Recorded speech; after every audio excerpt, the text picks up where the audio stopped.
Hello, my friend. I've built over the years a lot of gyms, home gyms, and I just want to go over the basic equipment that you would need to train like an athlete, basically in your garage, your house, if you have a home gym. Um, it's not that expensive, and these equipments usually last really like a lifetime. So let's get right into it. So one thing that you definitely need is like some kind of rack. So we have here on the left a power rack. Doesn't have to be like something fancy. If you get a rack, you can get like one for maybe 800 bucks. You can also do the pull-up station, you have it all included, or you get something cheaper here, maybe for 250 bucks, like stands, and then you can just get your cheap $30-40 pull-up bar that you can use in a doorway. Or if you want to attach it to the wall, then you can do that. It's a little more expensive then, but obviously more solid. Um, then you want to have some kind of TRX or suspension trainer. It doesn't have to be TRX. It's good quality, but there are other way cheaper products out there, probably for 70, 80 bucks, that do exactly the same. So you don't have to pay like 160, 170 bucks. Next, you want to have a bench. For home use, usually Bowflex, the 5.1 is very good. Um, that's probably around 250 bucks, 300 bucks. Would I use a different one? If it's more commercial grade, yes. Would I use a cheaper one? No. They're just too wobbly. I've seen it like many times. Doesn't really work out. You want to have a dumbbell set. You can use them individually, which is usually takes way more space and is usually also more expensive. So when you look at the dumbbell sets, they usually, it seems initially a little bit more expensive, but it's definitely worth it because they last. You can go with a cheaper version. It's a Bowflex, 50 pounds, 52 pounds. They're around 300, 350 bucks. Or you get the Bowflex 1020, I think, or 1090, as they called. They are a little bit more expensive, probably $600, but then you have 90 pounds. The bigger one for the Bowflex, I've seen them breaking when you drop them. So in general, I personally would always recommend to go with the power block. Um, Either with the Elite series, they're around $800. Talking about the 90 pounds, so you have station 1, 2, and 3. For women, you need a minimum of 50 pounds. You get there faster than you think, and for men, you want to have at least 90 pounds. Um, and if you want to spend the extra $100 on the Pro Series for the power block, I would highly recommend it. They're like have like a rubber coating. Um, I also like the power blocks a little bit better because the center of gravity is more really on where your wrist is, right? Because the weight is more round. It feels more around the wrist, not um, on the top or and bottom, like with the Bowflex. So the feeling, in my opinion, with the power block is also a little bit better, and they're also more sturdy. Over time, they just last.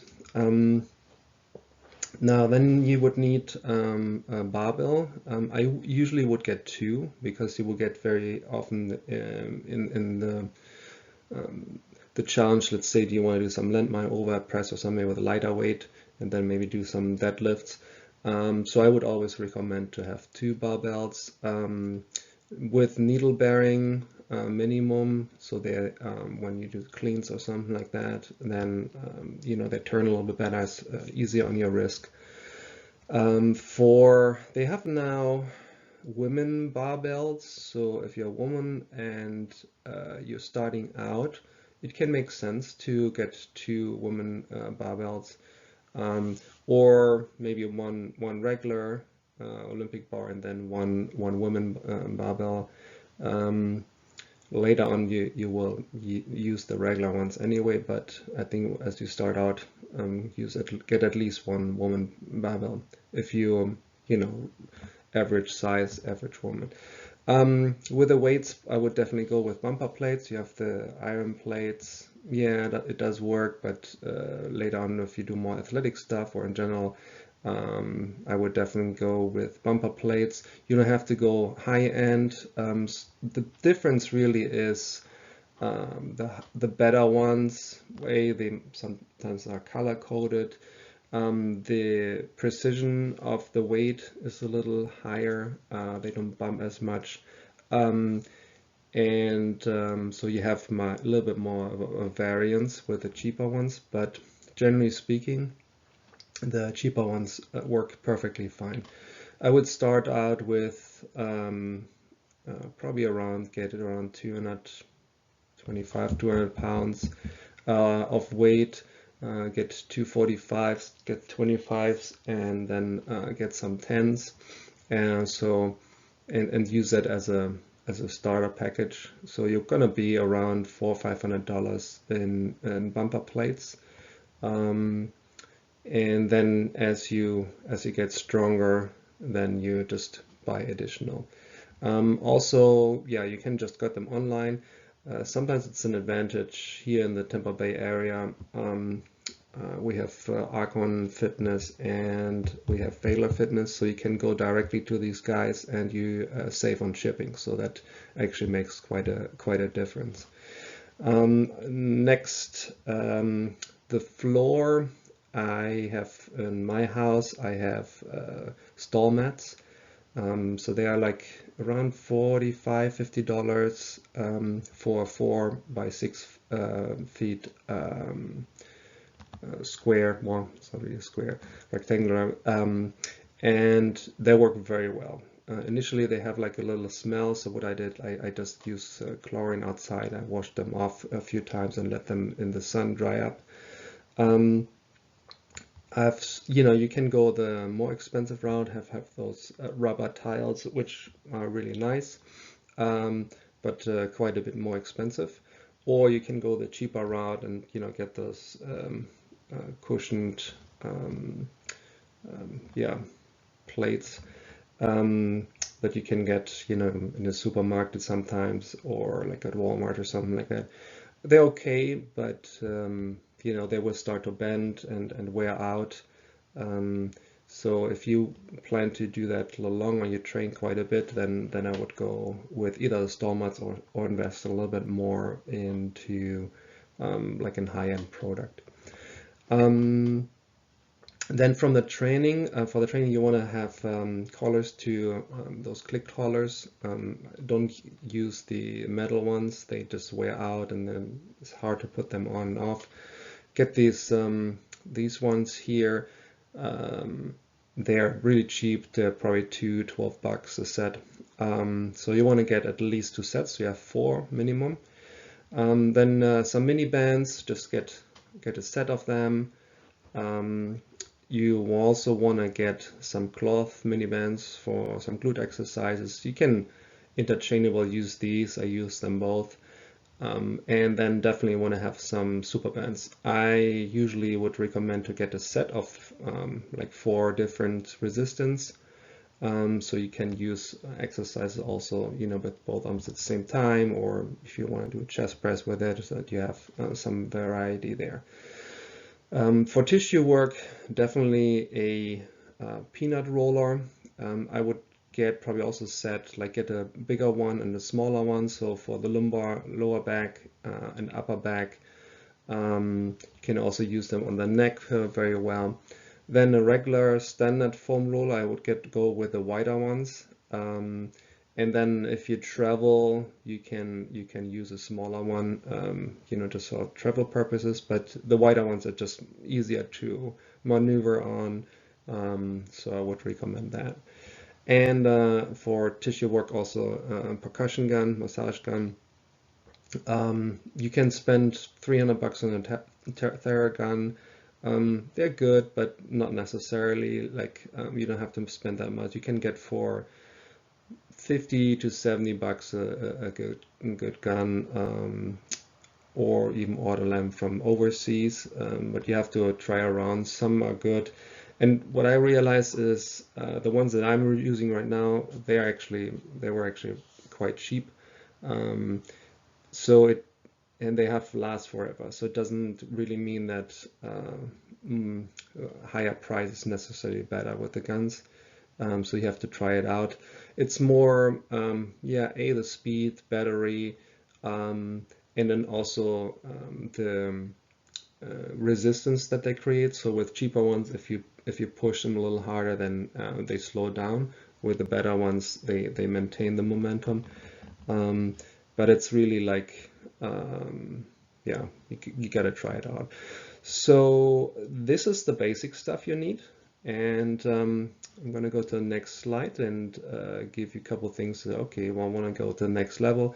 But with this, you can actually, you can really work very, very well. And I just give you a couple bonus aspects now. So some other things that you can use or get. A trap bar, I like it because it puts, if you do some deadlifts or squats, it puts the center of gravity really under you or around you, well, technically under you. You can also do suitcase walks with it, so that's an advantage. And they're not that expensive. You can get one, you don't have to go with a fancy one for about $150. Then a cable machine, you can go with a free motion. They're more expensive, they're probably $5 grand. Can get maybe a different one for $3 grand. I like cable machines, and then I combine them with some, I'm actually attaching some bands on the weight. So as you extend, usually, the weight gets lighter, but for me, I have set it up so that the intensity increases, so it's a little more beneficial. But you can also go here with something like a Kaiser hydraulic system, which is probably five grand around, and they're for athletic training absolutely fantastic, because you can pull and you don't have the weight of the momentum of the weight, because you can pull, it's hydraulic and it stays exactly where you stop. So that would be also a great option. Then I should have put on the other plate the landmine holder. So it's just like a little L shape. They're pretty cheap, like under $100, and very well worth having one. You can just stick it in your weights or the bumper plates and do a lot of fun stuff with it.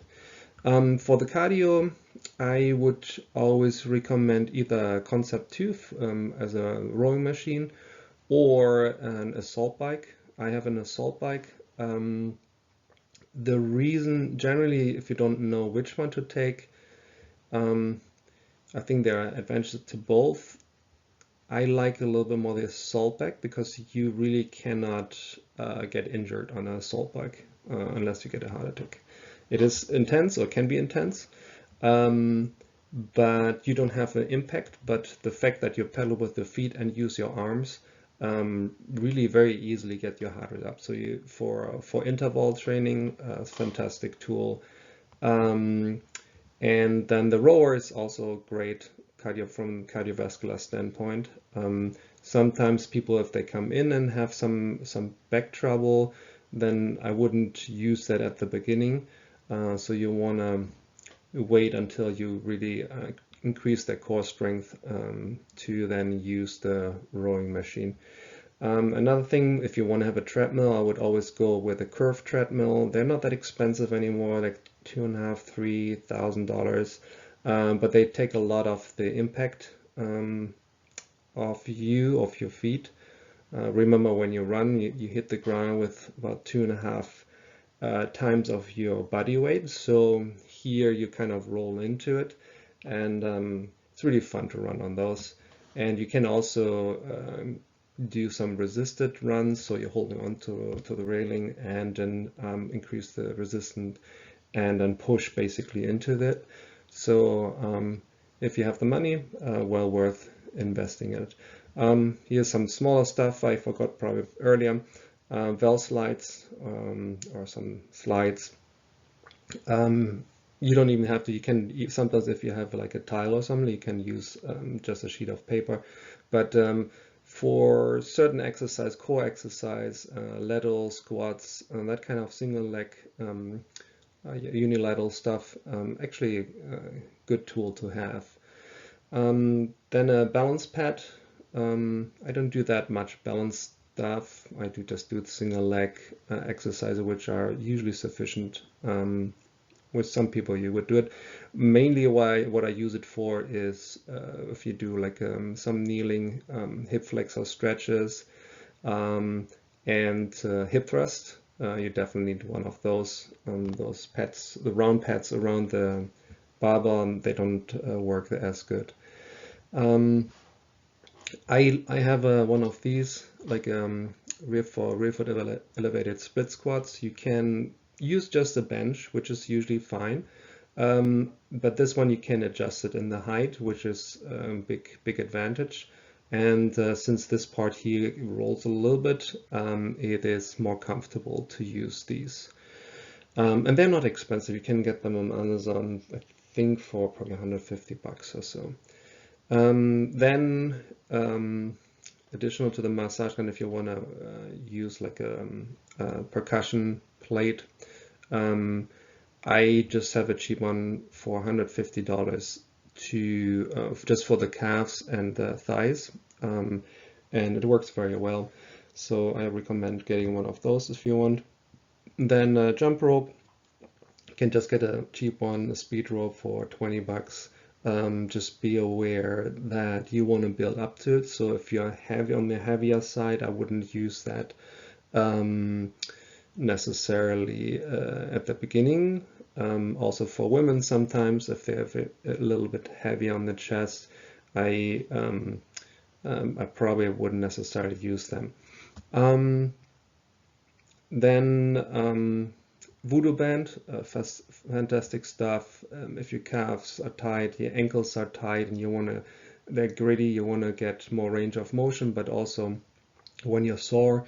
So if my legs are still sore, but I want to do some leg exercise and just wrap them up, and then I don't feel the discomfort. So they are very useful. I would probably get 2 sets of those. And then they're called Cobra grips. I've tried over the years, like, when you're planning to do like some heavy deadlifts, eventually we'll run out into problems because it's more the grip strength that will limit you.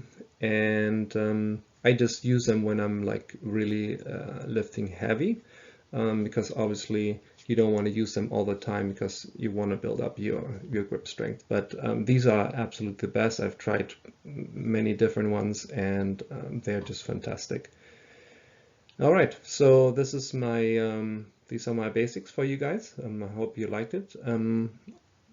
When you have all of this stuff, you really have like a full gym, and you can train really like a professional athlete. You don't need machines, or a lot of machines. At the end, you're training movement, and that's from the ground up. So it's being able to stabilize your joint and creating kinetic change, instead of like, sitting on a leg curl machine and just train that specific muscle. If you're doing bodybuilding, and that's your priority, then then that might be beneficial for you. But if you're really looking for training your whole body, moving better, feeling better, and you still get the benefits of the visual benefits, so in that case you don't need really like a gym. Also remember, if you train for home, you might not have the social aspect, so try to find either a trainer, coach, or try to find a friend that wants to train with you. So if the social component is important to you, the motivation aspect, then that might be good, because that is one thing that you get in the gym that you probably don't get at home. It depends on your personality as well there. Okay, I hope you liked it, and I talk to you guys soon.